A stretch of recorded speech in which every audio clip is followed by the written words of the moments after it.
लो दोस्तों, तो आज की वीडियो में हम निमोनिया डिजीज़ के बारे में डिटेल में बात करने वाले हैं। इस वीडियो में हम बात करेंगे कि निमोनिया के होने के क्या क्या रीज़न होते हैं, किस तरीके से इसका ट्रीटमेंट किया जाता है, यानी कौन कौन से ऐसे ऑप्शन होते हैं जिससे कि इस निमोनिया डिजीज़ का ट्रीटमेंट किया जा सके, और कौन कौन सी ऐसी मेडिसिन्स होती हैं जो कि निमोनिया डिजीज़ में दी जाती हैं। और हम ये भी देखेंगे कि कौन कौन से ऐसे सिम्टम्स होते हैं जो कि निमोनिया डिजीज़ में हमारी बॉडी पे देखने को मिलते हैं। तो इन सभी बातों को हम डिटेल में देखने वाले हैं, तो वीडियो को बिना स्किप किए लास्ट तक जरूर देखिएगा, क्योंकि इस डिजीज से रिलेटेड ये सभी इंफॉर्मेशन आपके लिए काफ़ी ज़्यादा इंपॉर्टेंट होने वाली हैं। और हाँ, चैनल पर नए हैं तो प्लीज़ चैनल को सब्सक्राइब ज़रूर कर लीजिएगा, क्योंकि हम आपके लिए ऐसे ही मेडिसिन और डिजीज़ से रिलेटेड नॉलेजेबल वीडियो लाते रहते हैं। तो चलिए बिना देरी के हम वीडियो को स्टार्ट करते हैं। तो सबसे पहले हम जानेंगे कि निमोनिया आखिर होता क्या है। तो निमोनिया एक ऐसी डिजीज़ और मेडिकल कंडीशन होती है जिसमें कि हमारे लंग्स में इन्फेक्शन वगैरह हो जाता है, जिसकी वजह से लंग्स में इन्फ्लेमेशन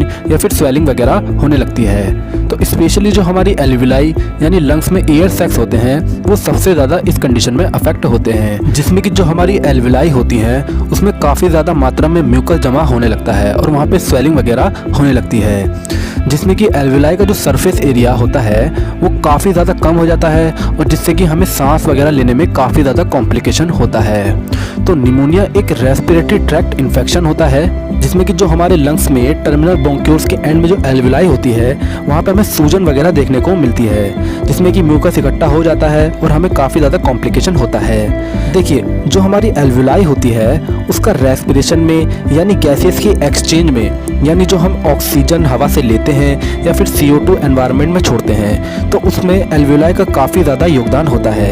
यानी जो एल्विलाई की जो मेम्ब्रेन होती है वहीं से जो ऑक्सीजन या फिर CO2 डिफ्यूज़ होके बॉडी से बाहर निकलती है CO2, या फिर ऑक्सीजन हमारे ब्लड की सहायता से पूरी बॉडी में ट्रांसफ़र की जाती है। तो अगर जब यहाँ पे निमोनिया कंडीशन में म्यूकस इकट्ठा हो जाता है तो इस प्रोसेस को होने में काफ़ी ज़्यादा कॉम्प्लिकेशन होने लगती है, जिसकी वजह से हमारी बॉडी में सही से पूरी बॉडी में ऑक्सीजन का ट्रांसपोर्ट नहीं हो पाता है, जिससे कि हमें प्रॉब्लम होने लगती है। तो चलिए अब हम जान लेते हैं कि निमोनिया होने के ऐसे कौन कौन से कारण होते हैं, यानी कौन कौन से ऐसे पैथोजन होते हैं जो कि निमोनिया होने के लिए रेस्पॉन्सिबल होते हैं। तो कई बार ये बैक्टीरियल इन्फेक्शन की वजह से भी हो सकता है, वायरस इन्फेक्शन की वजह से भी हो सकता है, और इसके अलावा कुछ ऐसी फंजाई भी होती हैं जो कि निमोनिया कॉज करती हैं। तो सबसे पहले अगर बैक्टीरिया की बात करें तो स्ट्रेप्टोकोकस नाम का एक बैक्टीरिया होता है जो कि हमारी बॉडी में निमोनिया के लिए रेस्पॉन्सिबल होता है, जिसे कि न्यूमोकोकस बैक्टीरिया के नाम से भी जानते हैं।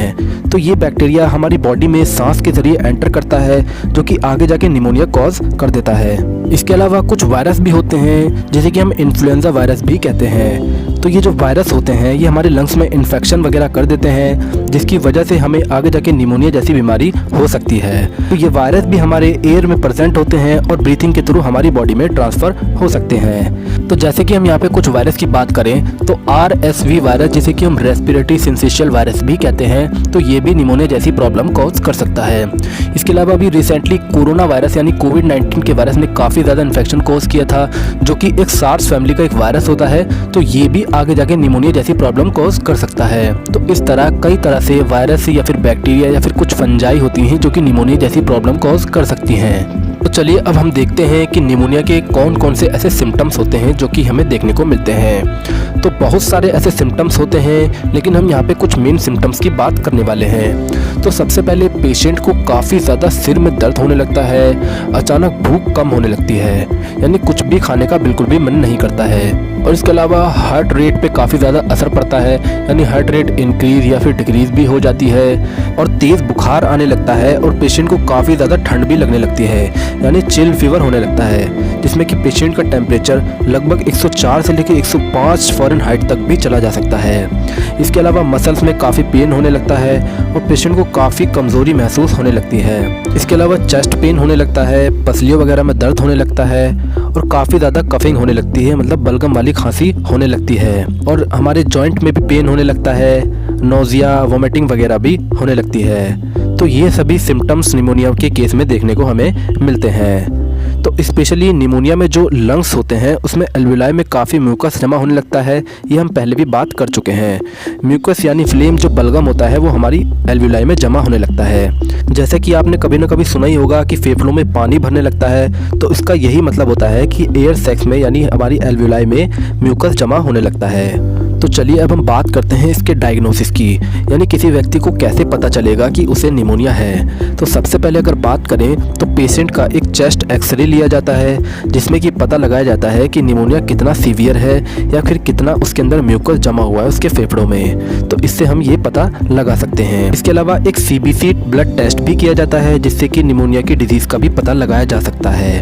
और इसके अलावा एक और ब्लड टेस्ट होता है जिसे कि हम CRP टेस्ट भी बोलते हैं। इसमें भी कुछ वैल्यूज़ के हिसाब से निमोनिया का पता लगाया जा सकता है, मतलब कि उसकी सीवियरिटी का पता लगाया जा सकता है। तो जैसे कि आप यहाँ देख सकते हैं तो HSCRP लेवल अगर ब्लड में 1 मिलीग्राम पर लीटर ऑफ ब्लड है तो उसे लो रिस्क माना जाता है। अगर 1 से लेके 3 मिलीग्राम पर लीटर ऑफ ब्लड है तो उसे मॉडरेट रिस्क माना जाता है। और अगर 3 से लेके 10 मिलीग्राम पर लीटर ऑफ ब्लड है तो उसे हाई रिस्क ऑफ निमोनिया माना जाता है।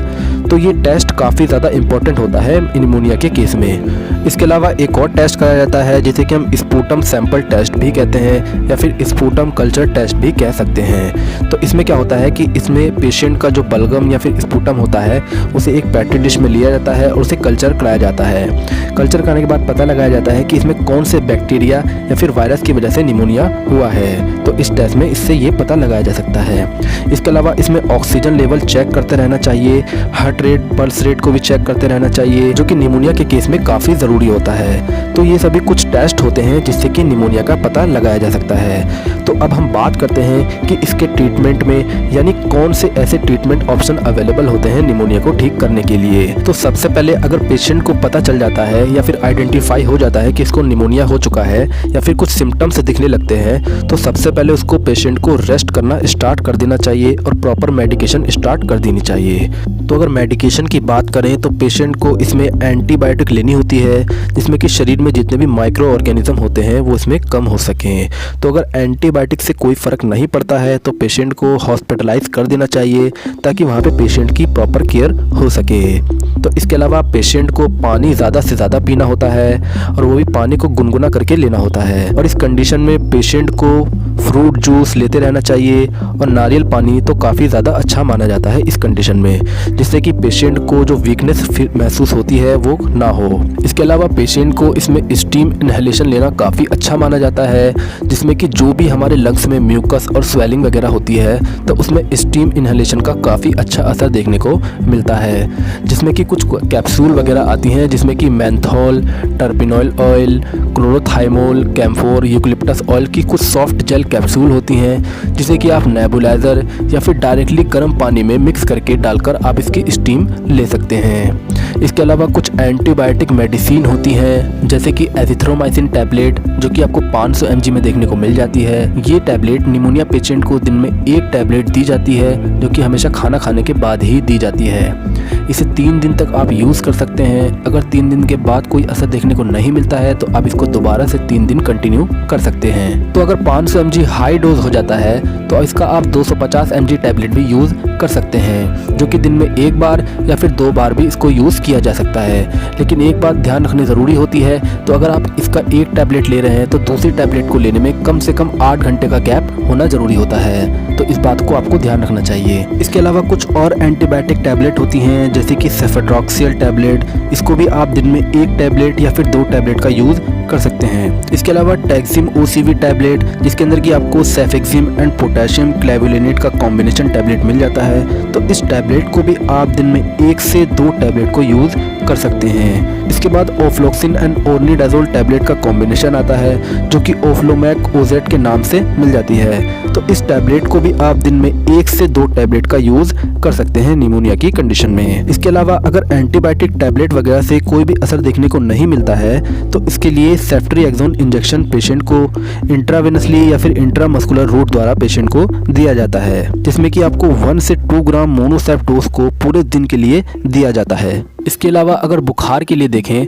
तो हमने देखा था कि 104 से लेके 105 फ़ारेनहाइट डिग्री तक इसमें बुखार पहुंच जाता है। तो इसके लिए हम पैरासीटामोल टैबलेट का यूज़ कर सकते हैं, जैसे कि दिन में 2 से 3 टैबलेट का ही यूज़ कर सकते हैं। अगर इससे ज़्यादा यूज़ करते हैं तो इसका लिवर या फिर किडनीज जैसे ऑर्गन्स पे काफ़ी ज़्यादा असर देखने को मिलता है, या फिर स्टमक अल्सर की प्रॉब्लम भी हो सकती है। लेकिन अगर पैरासीटामोल का कोई असर देखने को नहीं मिलता है तो आइबुप्रोफेन भी इसकी जगह हम यूज़ कर सकते हैं। तो देखिए, इन सब मेडिकेशन की वजह से हमें एसिडिटी या फिर नोजिया, वोमिटिंग जैसी कंडीशन बन सकती है। तो इसको रोकने के लिए हम ओमिप्राजोल एंड डोमपेरिडोन कैप्सूल का यूज़ कर सकते हैं, जो कि कॉम्बिनेशन में हमें मिल जाती है, जिसमें कि ओमिप्राजोल पेट में एसिड को कम बनने देती है और डोमपेरिडोन उल्टी और नोजिया वगैरह को रोकने में काफ़ी हेल्प करती है। तो इसमें आप एक कैप्सूल खाना खाने से लगभग 30 से 40 मिनट पहले आप इस कैप्सूल को ले सकते हैं। इसके अलावा निमोनिया के केस में विटामिन सी भी काफ़ी अच्छा माना जाता है, तो विटामिन सी की टैबलेट भी आप इस कंडीशन में ले सकते हैं, जो कि आपको पूरे दिन में एक टैबलेट ही